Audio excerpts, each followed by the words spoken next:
जितने आस्था चैनल पर कथा सुन रहे हो, जितने फेसबुक और यूट्यूब पर सुन रहे हो, बहुत सावधानी से सुनना। 2 बार पशुपति व्रत कर लिए आपने, ये कर लिया आपने, प्रदोष कर लिया आपने, सोमवार कर लिया आपने, सारे अनुष्ठान कर लिए, बहुत सारे उपाय भी करे। तो शुक्रवार के दिन अगर शंकर के मंदिर में जल चढ़ाया जाए तो नारी का अखंड सौभाग्य होता है। शुक्रवार के दिन बेलपत्री के वृक्ष के नीचे बैठकर घृत का दिया लगाकर शरीर में जो रोग है उसका स्मरण कर कल करके देखना। जो बच्चा चिड़चिड़ कर रहा हो, बहुत गुस्सा कर रहा हो, बहुत गुस्सा, जो बहू चिड़चिड़ कर रही हो, जो सास चिड़चिड़ कर रही हो, भाई बंधु कुटुंब कोई चिड़चिड़ कर रहा हो, बहुत क्लेश घर में हो रहा हो, एक कटोरी में पानी लो, तुमरुका जी का नाम लो, शिव जी का नाम लेकर, तुमरुका जी का नाम लेकर थोड़ा सा पानी का आचमन करा दो। 10 मिनट 5 मिनट में एकदम चुप, लड़ी नहीं सकती, गुस्सा। लक्ष्मी सबसे ज्यादा प्रसन्न कौन से दिन होती है? जम के बोलिए जरा। शुक्रवार। तो शुक्रवार को लक्ष्मी सबसे ज्यादा प्रसन्न क्यों होती है? शिव महापुराण यहाँ तक विष्णु पुराण करती है, स्कंद पुराण वर्णन करती है, कार्तिक खंड वर्णन करता है कि तुलसी का क्यारा गोल है, चौकोर है, षडाकार का है। उसका भी प्रमाण हमारे शास्त्र में लिखा हुआ है कि अगर तुलसी का कुंड गोल है तो वो ऐश्वर्य प्राप्त करता है, तुलसी का कुंड चौकोर है तो वंश की वृद्धि करता है, तुलसी का कुंडा अगर षडाकृति का है, 6 फलक वाला है तो वो घर में संपदा की वृद्धि करता है। ये तुलसी के कुंड का भी प्रमाण हमारे यहाँ शास्त्र में लिखा हुआ है कि कुंडा कैसा होना चाहिए, तुलसी के कुंड की आकृति कैसी होना चाहिए। उसका प्रसन्न होने का कारण क्या था? लक्ष्मी जी के 2 भाई थे, दोनों की शादी नहीं हो रही थी, दाता और विधाता, दोनों का विवाह नहीं हो रहा।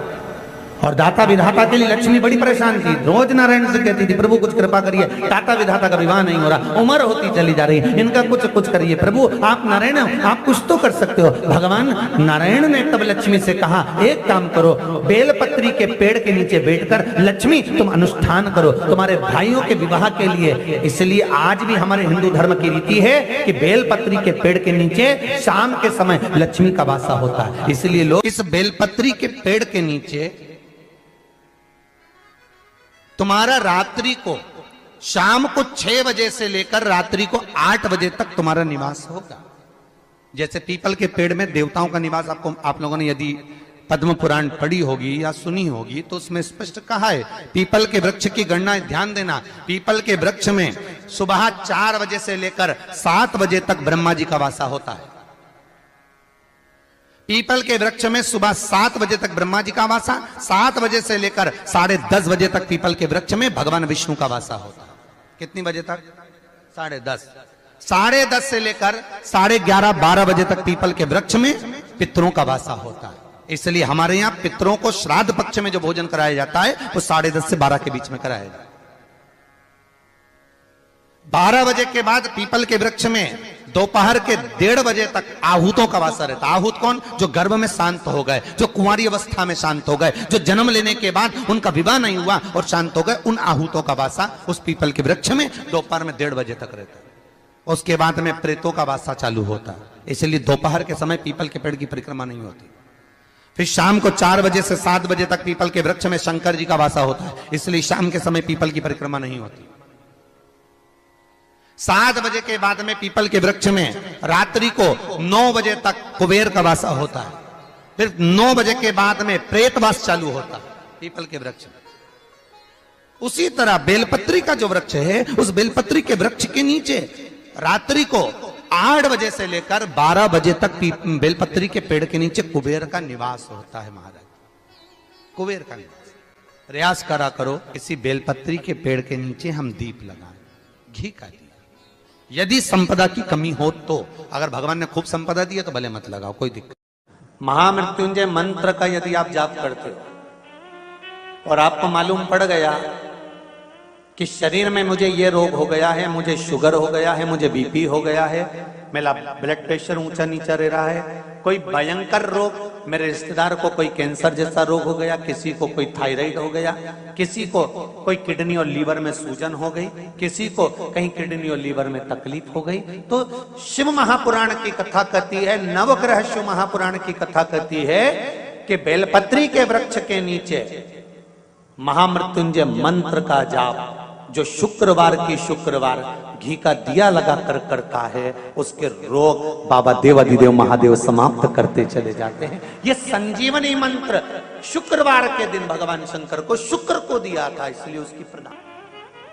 शुक्रवार के दिन बेलपत्री के वृक्ष के नीचे बैठकर घृत का दिया लगाकर शरीर में जो रोग है उसका स्मरण कर कर शंकर जी से विनय कर कर, हे भोलेनाथ, आपने शुक्र देवता को संजीवनी मंत्र दिया है, तो क्या आप मेरे को वो मंत्र प्रदान नहीं करोगे? मेरे रोग, मेरी बीमारी, मेरे दुख को आप नहीं हरोगे? शिव से कहो, ये शरीर आपने दिया है और भजन करने के लिए दिया है, स्मरण करने के लिए दिया है, कीर्तन करने के लिए दिया है, तो संभालोगे भी आप। और बेलपत्री की ओर मुख कर कर घी का दिया लगाकर महामृत्युंजय मंत्र का स्मरण कर लेने पर धीरे धीरे धीरे धीरे धीरे धीरे वो रोग समाप्ति की ओर आता चले जाता। अगर आप शंकर भगवान को एक लोटा पानी अगर शिव को समर्पित कर रहे हो, श्वेत पुष्प को रखकर शंकर जी के ऊपर सफेद फूल को चढ़ाकर अगर एक लोटा जल भी एक पात्र जल भी शंकर को समर्पित कर रहे हो, तो ये लक्ष्मी के लिए ही तो कर रहे हो। और कौन सी लक्ष्मी? पूर्ण लक्ष्मी, पूर्ण लक्ष्मी। आपको पहले भी कथा में कहा, एक बार भगवान विष्णु के सामने लक्ष्मी मैया ने बहुत तेज स्वर में कह दिया था, नारायण, दुनिया के लोग आपका नाम जपते हैं, दुनिया के लोग नारायण नारायण कहते हैं, दुनिया के लोग आपका भजन करते हैं, पर सत्य मायने में कहूं ना तो मेरे बिना दुनिया के लोगों की नहीं चल सकती, मेरे बिना दुनिया नहीं चल सकती, संसार मेरे बिना नहीं चल सकता। भगवान विष्णु ने कहा ये तो गलत है लक्ष्मी आपका कहना। एक दिन लक्ष्मी को अहंकार आ गया, अहंकार के संबोधन जब माता लक्ष्मी कहने लगी तो भगवान उसी समय पर भगवान विष्णु को क्रोध आ गया और भगवान विष्णु ने कह दिया, लक्ष्मी तू इतनी बड़ी बड़ी बात कहती है कि तेरे बिना नहीं रह सकती संसार?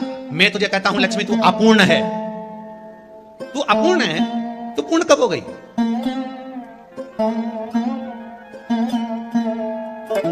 तेरी पूर्णता कहां हो गई?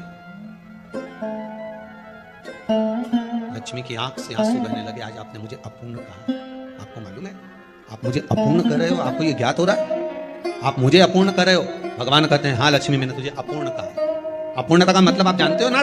भगवान कहते हैं लक्ष्मी मैं सब जानता हूं। लक्ष्मी रोती हुई माता सरस्वती के पास पहुंच गई। सरस्वती ने पूछा क्या बात है लक्ष्मी, क्यों रो रही हो? लक्ष्मी जी ने कहा क्या बताऊं सखी, मेरे पति ने आज मुझे अपूर्ण कह दिया। तो क्यों रो रही है तू? अपूर्ण अगर कह दिया, पति ने ही तो कहा है ना, तो क्यों रोना? चल मेरे साथ। और सरस्वती मैया माता लक्ष्मी को लेकर सीधे पहुंच गई माता पार्वती के यहाँ। माता पार्वती के यहाँ जब पहुंचे, माता पार्वती ने लक्ष्मी जी को देखा और सरस्वती को देखा तो पूछा कि बात क्या है, क्या हो गया ऐसा, क्या हुआ, क्या है ऐसा जो तुम दोनों आज मेरे पास में आई? क्या हुआ? पार्वती जी कुछ बोलती, शिव जी का ध्यान माता सरस्वती की ओर और लक्ष्मी की ओर गया और भगवान शंकर जान गए कि आज भगवान नारायण ने लक्ष्मी जी को अपूर्ण कहा है। अब देखिए माता पार्वती क्या कर सकती है, इसको पूर्ण बनाने के लिए करेगी क्या? क्या हुआ? माता सरस्वती जी बोली लक्ष्मी को अपूर्ण कर दिया। अपूर्ण कर दिया? हाँ, तो क्या सोचना उसके लिए, इसको मैं अभी पूर्ण बना देती हूँ। माता जगतजननी पार्वती ने गोदी में विराजमान गणेश जी को उठाया और उठाकर लक्ष्मी जी की गोद में दे दिया। ले लक्ष्मी, आज से तो पूर्ण हो गई। लक्ष्मी आज से तो पूर्ण।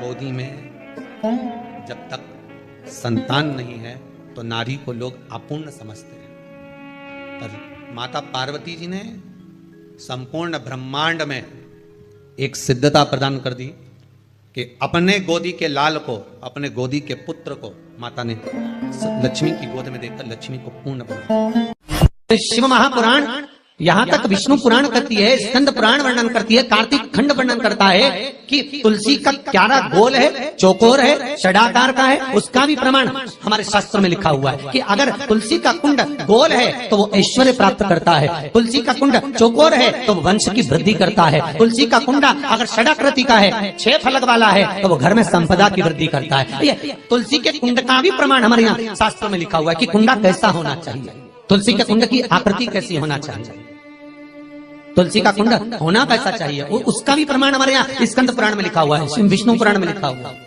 कि आपको क्या किस रूप में चाहिए। पर जगत है ना, दुनिया के आगे हाथ फैलाओ, जाकर निवेदन करो, यहाँ वाले बाबा के पास हो या वहां वाले बाबा के पास हो या उसके पास हो या उसके पास हो या जगत के पास जाओगे, दुख पाओगे, रुपया खाएंगे, चूना लगाएंगे, धक्के मारकर निकाल देंगे, 2-4-8 दिन घुमाएंगे फिराएंगे, कल आना परसों आना नरसों आना, ऐसा करना वैसा करना, बस बाबा यही घुमाते रहेंगे और तुम्हारे धन का चूना लगाते रहेंगे। पर निवेदन है इनसे बचकर शिव की शरण में जाकर भगवान शास्त्र में जो लिखा है उसके अनुसार हम क्यों ना कर्म करें जिसका फल हम पा जाए।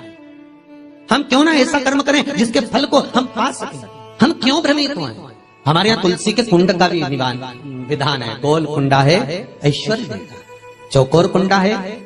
आप लोग कई बार देखे होंगे किसी किसी के यहाँ चौकोर तुलसी का क्यारा होता है, कुंडा होता है, वो वंश बड़ा, षडाकृति का है, वो धन देता है, संपदा देता है। दोष हमारा है, हम तुलसी के कुंडे के नीचे शंकर जी को रख देते हैं। क्यों कि यहीं तुलसी जी को पानी चढ़ाएंगे, यहीं शंकर जी को चढ़ा देंगे। दोष तुलसी के कुंड के नीचे हम सर्पदेव को रख देते हैं, नाग देवता रख देते हैं, पानी चढ़ाएंगे, पात्री रख देते हैं। नहीं, इसका दोष हम सबको स्वयं अगर गलती करते हैं तो स्वयं को। कैसा कुंड हो, 7 तरह के कुंडों का व्याख्यान तुलसी के रूप में कहा गया है। पहला गोल, दूसरा चौकोर, तीसरा षडाकृति, चौथा त्रिवेणी, 3 कोने वाला कुंडा। शास्त्र कहता है जिसके मार्ग घर में टुकड़े हो रहे हो, घर विभाजन की ओर हो रहा हो, तो 3 कोण का कुंडा घर में रखकर पूजा करने पर परिवार एक हो जाता है। 5वां, गार्डन में बिना कुंडे का, बिना कुंड का जो तुलसी का पौधा रोपित होता है, बिना कुंड के एक बगीचा जैसा बो दिया जाता है, तुलसी तुलसी उत्पन्न हो जाती है। महाराज वहां पर संपदा तो रहती है पर चिंता बहुत रहती है, टेंशन बहुत रहती है। क्यों? घर के दरवाजे के बाहर इतनी सारी बगीचे में तुलसा कर दी।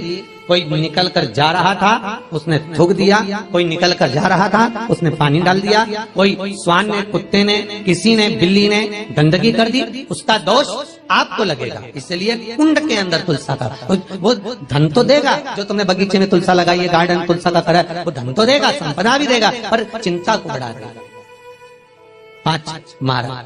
छठा, तुलसी के कुंड को 3 धार पर लटका कर रखना। कई जगह पर आपने देखा होगा तुलसी का जो कुंडा होता है उसको 3 जो तार होते हैं, 3 जो चेन होती है उस पे लटकाया जाता है। महाराज विष्णु पुराण उसका भी व्याख्यान करते हैं। महाराज वहां व्यक्ति के कार्य उन्नति की सीढ़ी की ओर बढ़ जाते हैं। जैसे भोजन की थाली लग गई, भोजन तैयार हो गया, बस खाने बैठे हो और थाली खसक गई, समझ लेना कि तुलसी को अधर पर लटका कर रखा है। इसलिए कार्य तो हो रहे हैं, बनने वाले, 4 दिन बाद ये काम होने वाला, 8 दिन बाद ये काम होने वाला, लग रहा है कि इसमें इतना फल मिलेगा, लग रहा है इस व्यापार को करेंगे तो इतना फायदा हो जाएगा, सब कुछ करा, लाखों रुपए लगा भी दिए, थाली मालूम पड़े खसक गई, अधर लटका है। 7 क्रम है तुलसी के, ये 6ठा क्रम बताया। तुलसी का 7वां क्रम, तुलसी का 7वां क्रम है। महाराज तुलसी का कुंडा जैसा घर के आंगन में है, तुलसी का कुंड जैसे घर के आंगन में विराज रहा है, ऐसा ही छोटा सा कुंड भगवान के लिए रोपित करें। प्रतिदिन भगवान की सेवा करते समय तुलसी का कुंड सम्मुख रखकर उसकी आराधना करना, फिर उस कुंड को वापिस बाहर ले जाकर रखना, फिर दूसरे दिन पूजन के समय पर कुंड को लाकर रखना। हम तो यहाँ तक कहते हैं विष्णु पुराण गर्ग संहिता कल्याण का तुलसी अंग यहाँ तक वर्णन करता है कि आप पूरे साल ये नहीं कर सकते तो कम से कम कार्तिक के महीने में भगवान के सामने तुलसी का छोटा कुंड, चौकोर वाला, गोल नहीं, चौकोर कुंड लाकर भगवान के सामने रखकर छोटा सा कुंड का पूजन कर भगवान के साथ उस कुंड को वापस बाहर विराजमान करें, फिर कल लेकर आए, फिर विराजमान करें। आप पूरे साल नहीं कर सकते तो 1 महीना, उसका फल 1000 गुना प्राप्त होता है। तो किस चीज के लिए कहा गया कि तुलसी का कुंडा एक बाहर हो, एक घर के अंदर मंदिर के सामने पूजन के लिए रखा जाए, तो कहते हैं उस घर में वैभव, सत्ता, संपदा, लक्ष्मी, समृद्धि, शांति की कभी कमी नहीं, कभी प्राप्ति, सुख की, आनंद की। 7 तरह के कुंड, 7 तरह के तुलसी के रोग का वर्णन हमारे यहाँ विष्णु पुराण में किया गया। आप किस भाव से कर रहे हैं ये आप। महाराज स्त्रियों के, नारियों के जितने भी रोग होते हैं, बीमारियां होती हैं, रजोधर्म से जुड़ी हुई जो भी तकलीफें होती हैं, उसका भी व्याख्यान देवी भागवत में स्पष्ट कहा गया गूलर का फूल, अर्थात जो देवी जी को, माता जी को जो घंटी वाला फूल चढ़ता है लाल कलर का, गूलर का फूल, माता के चरणों को छुआकर, तुलसी के पौधे का स्पर्श कराकर, जो नारी को रजो धर्म से जुड़ी हुई परेशानियां होती हैं, उसके अंतर्गत वो फूल तुलसी का पौधा दिखाते हुए खिला दिया जाता है, तो 3 दिन में, उसको 2 दिन में आराम लग जाता है, 2 या 3 दिन हमारा। तो शास्त्र कह रहा है आराधना में आप हाथ की माला, कर की माला ना भी रखें तो घट की माला, तुलसी की माला, रुद्राक्ष की माला आपके कंठ में होगी, तो 21,600 श्वास जो मनुष्य के शरीर से प्रतिदिन निकल रही है, 21,600 श्वास जो मानव के शरीर से प्रतिदिन निकल रही है, उस श्वास के बल पर आपकी घट की जिह्वा से वो मंत्र जाप हो जाएगा, उसका पुण्य आपके खाते में। तुम्हारे गले में जो तुलसी की माला हो, तुम्हारे गले में जो रुद्राक्ष की माला हो, उसमें मन के 108 होना चाहिए या 108 से भी ज्यादा होना चाहिए। कम मनके की माला मत पहना गले में, बारीक बारीक मनके की कर लो, छोटे से छोटे मनके की कर लो, 100 से भी ज्यादा हो, 108 से भी ज्यादा हो। क्यों? क्योंकि गले में अगर तुलसी की माला होगी, गले में रुद्राक्ष की माला होगी, भले तुम्हारे मुख से नाम ना निकले, भले तुम्हारे हाथ में करमाला ना आए, भले तुम भगवान का नाम जपो ना जपो, भले तुम भगवान को भोग लगाओ ना लगाओ, भले तुम तीर्थ जाओ ना जाओ, पर गले में अगर तुलसी की माला या रुद्राक्ष की माला तुम्हारे गले में है तो चिंता मत करना, तुम्हारी श्वास जितनी निकलेगी, 21,600 श्वास जो मनुष्य के शरीर से प्रतिदिन निकल रही है, वो 21,600 श्वास के मनके का फल तुम्हें रोज का प्राप्त हो जाएगा। बस ध्यान रखना, गले में मनका होना जरूरी है, गले में माला होना जरूरी है, भले रुद्राक्ष का एक मनका हो, भले तुलसी का एक मनका हो, और गले में हो तो उसका फल मिलेगा, घटेगा नहीं। पद्म पुराण गर्ग संहिता में भी आप ढूंढेंगे तो मिल जाएगा, गीता प्रेस गोरखपुर की तुलसी अंक निकालेंगे तो उसमें मिल जाएगा। 2 वृक्ष ऐसे हैं जिनके नजदीक में जो दिया जाता है। श्री शिवाय नमस्तुभ्यम, सब बोलिए एक बार जमकर, श्री शिवाय नमस्तुभ्यम। प्रैक्टिकल जरूर करना, कहीं सियोर वाला महाराज झूठ तो नहीं बोल रहा, शास्त्रों की बात